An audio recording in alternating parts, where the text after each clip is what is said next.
This is a special edition of Macro Voices with hedge fund manager Eric Townsend, the premier financial podcast targeting professional finance, high net worth individuals, family offices, and other sophisticated investors.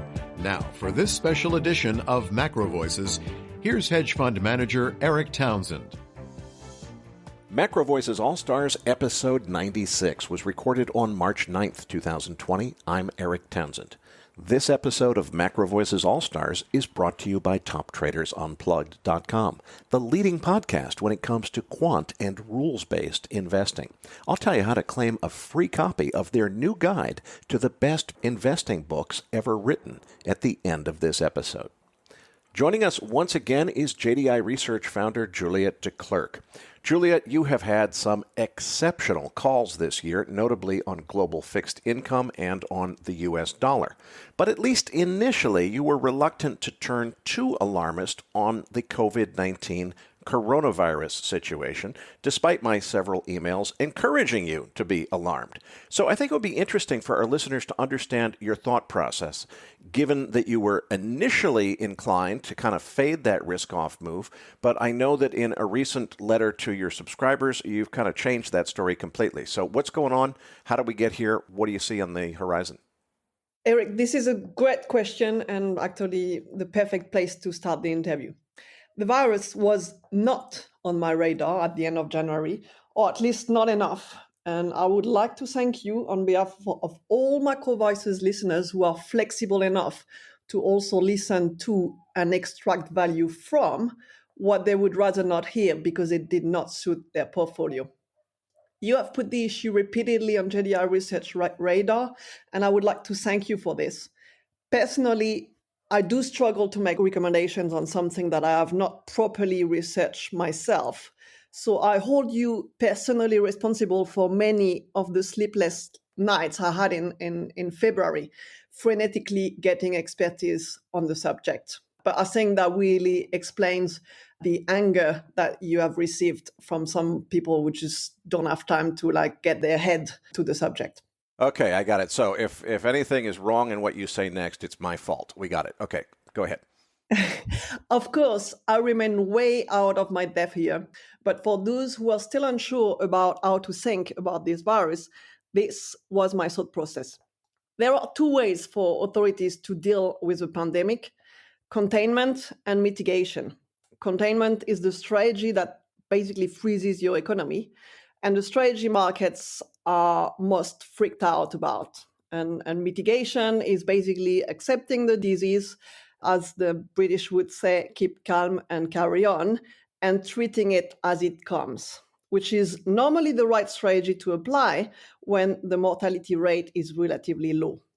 And not in this case, that north of 3%, current WHO estimate of 3.4% is not particularly low, as you repeatedly said, Eric, but should eventually have been acceptable. Human beings are resilient, and they would have quickly learned to live with COVID-19. Supply chains come back to life, and an inventory correction begin. That's basically the reason I was initially sanguine about the outbreak, and the reason a large majority is still complacent about it. The problem is this particular virus has two other characteristics that do not necessarily mean the end of humanity, but are absolutely deadly for the world's economy. First, it's super aggressive, with transmissibility now estimated to be above 4 and possibly as high as 6.6 versus the 1.28 long-term are not average for the seasonal flu, and an initial estimate of 2.5 in the middle of January. And secondly, it has a large rate of serious complications of 15 to 20%. Those two attributes make the quote-unquote low mortality rate irrelevant for a strategist. The relevant number is the serious complication rate of 15 to 20%, which will determine at which point hospitals get swamped, forcing authorities to take drastic social distancing measures, freezing the economy. Juliette, our listeners have been listening to me rave about this issue for more than a month now, but I want to focus on your version and your justifications and how you came to these conclusions, because you went a step further than I have. I've been talking about COVID-19. You've taken the step of trying to quantify the government's response in a note that you sent early last week to your subscriber clients. We have gone to great lengths, folks, to negotiate. Juliette is a tough cookie, but we managed to get through, and we've got permission to share what would normally be a paying subscriber only note. It's a week old now, but it's a really excellent one. So that you'll find the download link for in the description of today's podcast on our homepage at macrovoices.com next to Juliette's picture. Juliette, give us the gist of this. Give us the sense of what our listeners can expect to find when they read it. Firstly, that's something you've gone through at length, obviously, but it is useful to remind listeners of a key fact. Of those 15 to 20% requiring hospitalization, an acute care bed in a hospital, basically the 5% will actually require a critical care bed in an ICU. And what I've done is use the daily rate of increase in live cases in Europe. By live, I mean the confirmed cases minus the dead and recovered.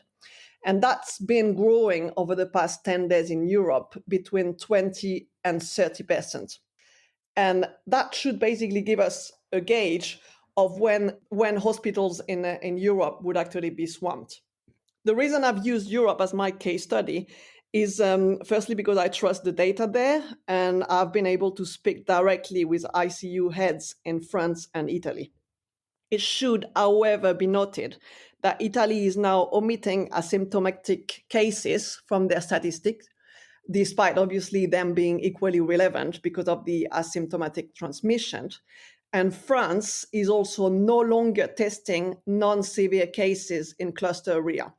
This is not in a bid to avoid panic or make, quote unquote, our numbers look better, as Trump would say, but because in a high pressure environment and at a time of mitigation rather than containment, what really matters is using all available healthcare resources towards the severe cases and trying to save lives and leave potential mild cases to run their course at home. So I've used the low bold 22% daily progression, which actually I have to really emphasize looks low compared to what we've seen in the past 3 days. So for that disease, and approximated the number of extra hospital beds that would be needed in coming weeks, assuming no government intervention. And you will see on the charts available in my special report that assuming that 22% daily exponential progress in live cases, the projected need for extra critical care hospitals beds due to COVID-19 disease, so that's about 5% of total cases, which actually is true in reality, will outstrip the total ICU beds available in Europe in early April. So we're talking basically a couple weeks from now. In addition, at the current pace of progression, the projected number of acute care beds, so that's acute is basically like 15 to 20% who will need hospitalization, that acute care beds needed, and again, that is the extra number of beds, will reach 25% of Europe's total capacity in early April. So quite simply, this is not about anyone being alarmist or about causing unnecessary panic. If no measures are taken, those in need of critical care in Europe will no longer be able to receive it because hospitals are swamped. I was talking to ICUs in Italy just this morning, and this is actually happening as we speak. I'm hearing this information firsthand. It's not about available space. Ventilators are missing. Doctors are being drafted from totally different specialties. And basically, in short, hard choices have to be made on who to save. And that's quite a disaster. And which means that the 15 to 20% serious cases will have a much greater chance of death ultimately. And the mortality rate will increase. And the 1% being talked about, including in the French media, is just plain wrong. And that, I think, means that causing a panic will save lives and governments have no choice. The problem is that forced social distancing, which is basically the answer and the government answer that is needed to save life, has really been half-hearted in the Western world. It's much easier to enact an effective lockdown in a dictatorship for ideological reasons. And the Western world is very attached to its freedom. So you will see in the report attached that China's containment strategy has been successful, at least so far, but that's at the price of a 2008-like recession. The risk is that the compromised emergency solutions adopted in the West are really insufficient and they will allow for a protracted recession. Will warmer weather come to the rescue? Maybe, but this is highly uncertain. So as a result of my sleepless nights, I've been able to allow my clients to anticipate the shutdown of the Italian economy and the progressive shutdown of the rest of Europe. Things are still going to get much worse before they get better. And I really have to thank you, Eric, for putting this on my radar. Juliette, I really want to compliment you on that report. It's the first institutional letter that I've seen that really gets to the heart of the problem. So far, everybody has been ignoring and dismissing and minimalizing this issue, and I really applaud you for being one of the first in the institutional world to really get the story straight.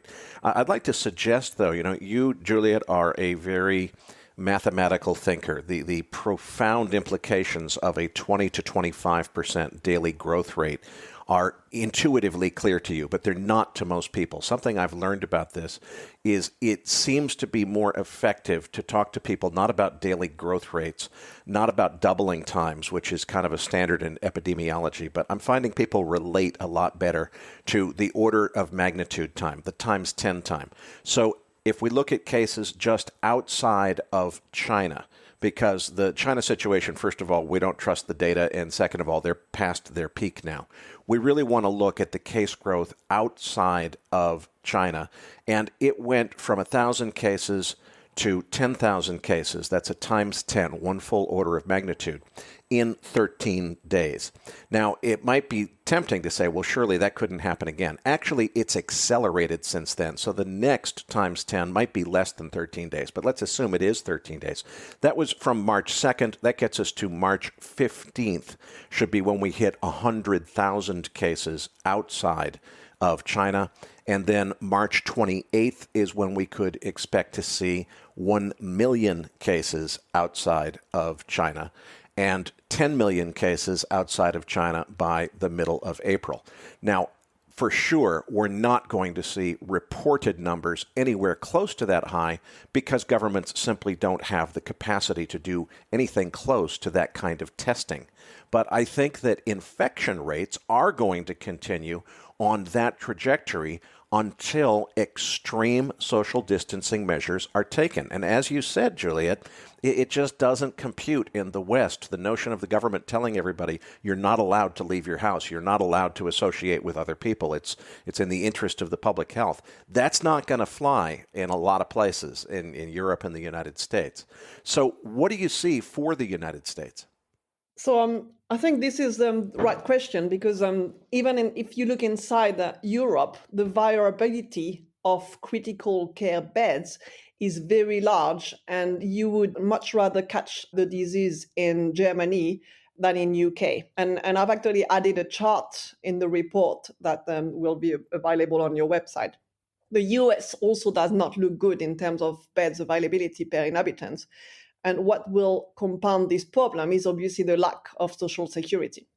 So Trump continues to insist that he is doing a great job containing the virus with supposed closed borders, and he's trying to come out with packages, and money is not going to change the problem, really. I mean, that's the one thing that's going to be a big problem for Trump, is that he's actually going to have to come with the truth if he wants to get any close to mitigating this problem. The issue is that the health crisis is serious enough that voters will not take his words for granted this time and look for the truth. And the truth is that His comments are made one day after the District of Columbia and neighboring Virginia announced their first cases, along with Kansas and Missouri. Maryland declared a state of emergency last week after 3 people who had traveled overseas tested positive. On Saturday, the state announced 2 new cases, including one that appeared to be community spread. So the start of the community spread is really the proof that the US is only a few weeks behind Europe, and the number of actual tests done will not change this. Populist measures like closing borders are delusional. The decision to stall, and I really think the decision to stall on addressing the coronavirus will lead to an acceleration of the case count in the country. And Trump's decision to keep the cruise ship offshore will do little to relieve, quote unquote, his numbers eventually. Unfortunately, the US is exceptionally exposed to the particular risk of this virus, given the lack of a social health insurance there. So I was just looking at what a test cost in France, and it cost about like 54 euros, of which 75% will be paid by the state and the rest by your private insurance. I hear in the US that the same test is going to cost north of $1,000. American will find it much more difficult to get access to quality care as well. And this makes it even more crucial that authorities start talking about all important drastic social distancing measures. Otherwise, I think Trump's virus denial may turn out to be the biggest policy failure since the Iraq War.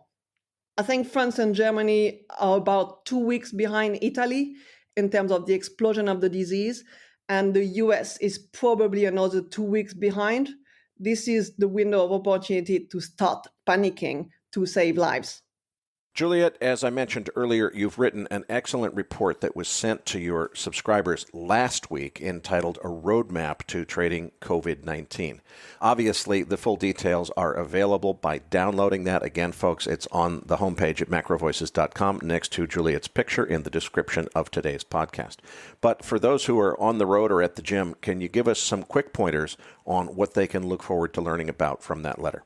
The first thing that I would like to mention is, looking at gold, Bitcoin, forget those hedges that everyone holds. Pardon my French, but when the shit really hits the fan, the only efficient strategy is to sell the underlying asset or hit the bids where positioning remains. So what I've really elected to recommend is long euro, long yen, and those two have been chief funders for years, whilst the dollar has been a favorite carry trade in the same years, with the added attribute of closing its current account deficit thanks to shale oil. Both attributes are now gone, and we are left with a ballooning fiscal deficit, overvaluation, and no yields.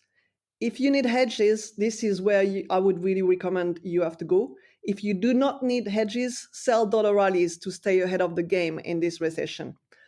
I'll stick my head out and say that the dollar has peaked versus Swiss, yen, euro, and sterling.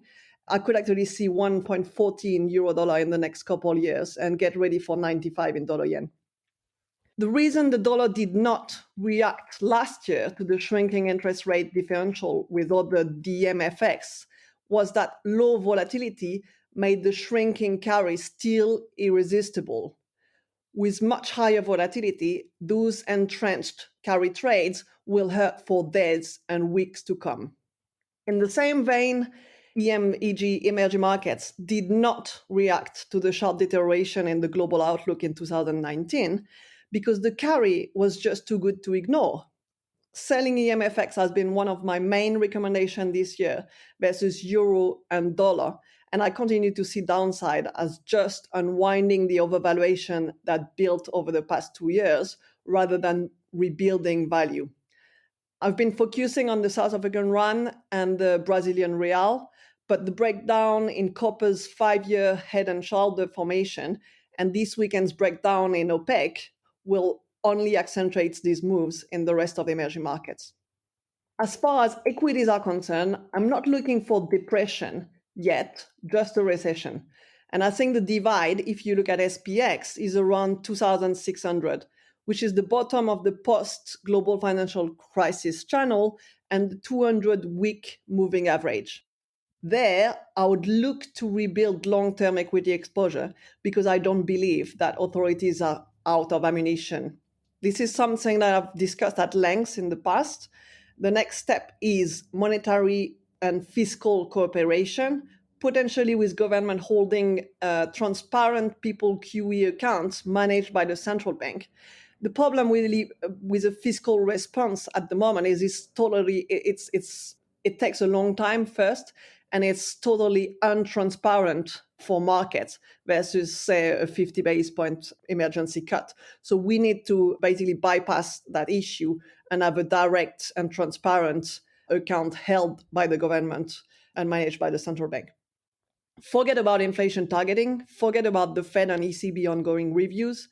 The question is how fast we move to this new monetary policy regime. But obviously, the urgency is real. In the meantime, I would add that central banks are responsible for pushing the public into riskier investment, and they will be responsible for stepping up private asset purchases to avoid the economic crisis feeding into a financial crisis with a negative feedback loop to credit availability, eventually causing the recession to become a depression. I think the framework is largely in place for that, so I'm not currently looking for depression, just a recession, whose length will basically depend on how well the coronavirus does in warmer weather. But at the moment, I'm looking to deploy my cash again after another 10% move in stocks from here. Going back to fixed income, which was my main recommendation this year, and which we held from 160 in 2-year US to basically 22 basis points this morning.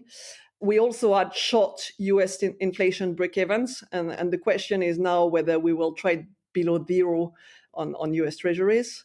But I'm actually now recommending to take profit in short inflation after the complete collapse that we've seen in the past months, because at some point I do think that there is a potential for inflation again once we get out of the current crisis mode. Juliette, before we close, I'd like to ask you about institutional sentiment, because you're obviously much closer to your institutional clients and the institutional world in general than I am. Our Macro Voices listeners have known since the end of January that I was certain that a global pandemic was coming. But, you couldn't, even if I had succeeded in persuading you back at the end of January that this was a big deal, you couldn't have said that in an institutional letter, because they would have written you off as a kooky conspiracy theorist and canceled their subscriptions. The market was just not ready to listen, no matter how compelling the evidence was. I would argue that right now we're only seeing the tip of the iceberg. Yeah, this is finally getting public attention, but I don't think we've even begun to see the worst of it. We're going to see these 13-day times 10 full order of magnitude increases in infections outside of China in coming weeks. And I don't think it's priced in yet, but I don't think most market participants are ready to hear it. I think a lot of them are, from what I can tell, still kind of in, okay, it must be time to buy the dip. What are you hearing? What do you think the mindset of institutional players is with respect to this coronavirus crisis? Do you think they've really come to understand the exponential growth the way you have, or do you think they're still in denial? I mean, the people I speak to are obviously talking to me, and when I've got a view, I tend to be quite convincing. So I would say I've by now managed to convince a large part of the people I speak to, and the rest are probably not going to tell me anymore that they disagree. They'll probably be much more worried about, basically hitting bids in more illiquid assets, especially in credit. But I would say, like, just a week ago, I was still getting a lot of pushback on the severity of the situation. But obviously, now it's happening in Europe. What's actually interesting is it's happening in Italy and France, but I'm actually in London. And in London, there is still a lot of complacency, even if you can't get rice, pasta, or toilet paper in supermarkets, which is quite frankly ridiculous. But apart from that, I think there is still a lot of complacency. And so I would assume that in US, it's a lot worse because people haven't seen things happening for real. Maybe if I rephrase it a little bit, what's already clear to me is that all across Europe and maybe a month later, all across the United States, the healthcare system will be, not might be, not could be, not there's a risk of, but it is a certainty in my mind that healthcare systems will be overwhelmed. They won't stop, but they'll only be able to treat the most serious cases. At some point, they may have to actually go to the level of triaging to say, we're not going to accept people older than a certain age because we need to dedicate our resources to saving younger people who have longer to live. I'm convinced those kinds of events where the entire system is overwhelmed and you can't go to the hospital unless you are in need of critical care because they're full. They can't take any more. You have to take care of yourself at home. I'm convinced that's a certainty. I think you are now convinced, at least for Europe, that that's a certainty. Juliette, if you had to guess what percentage of institutional finance sees that certainty, what's your best guess? I would say probably like 50-50. I think, from today, what you're talking about is reality in Italy. Basically hospitals are swamped and, triage is starting to happen.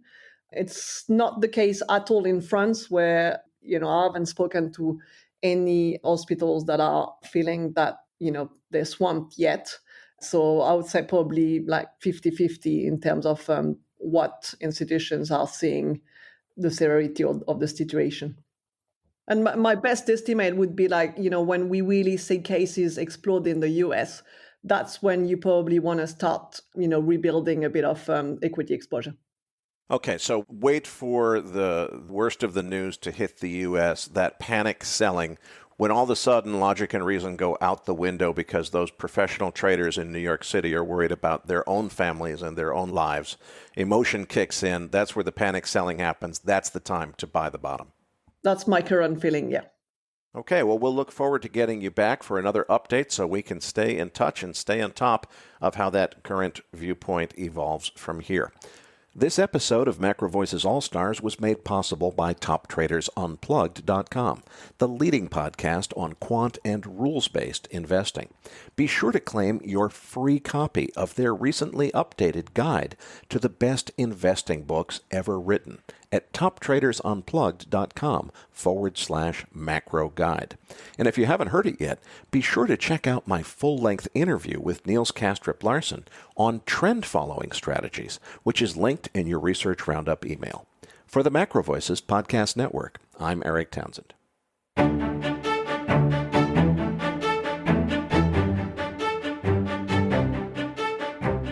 That concludes this edition of Macro Voices. Be sure to tune in each week to hear feature interviews with the brightest minds in finance and macroeconomics. Please register your free account at macrovoices.com. Once registered, you'll receive our free weekly Research Roundup email containing links to supporting documents from our featured guests and the very best free financial content our volunteer research team could find on the internet each week. You'll also gain access to our free research library. And the more registered users we have, the more we'll be able to recruit high-profile feature interview guests for future programs. So please register your free account today at macrovoices.com if you haven't already. You can subscribe to Macro Voices on iTunes to have Macro Voices automatically delivered to your mobile device each week, free of charge. Macro Voices is presented for informational and entertainment purposes only. The information presented on Macro Voices should not be construed as investment advice. Always consult a licensed investment professional before making investment decisions. The views and opinions expressed on Macro Voices are those of the participants and do not necessarily reflect those of the show's hosts or sponsors. Macro Voices, its producers, sponsors, and hosts, Eric Townsend, shall not be liable for losses resulting from investment decisions based on information or viewpoints presented on Macro Voices.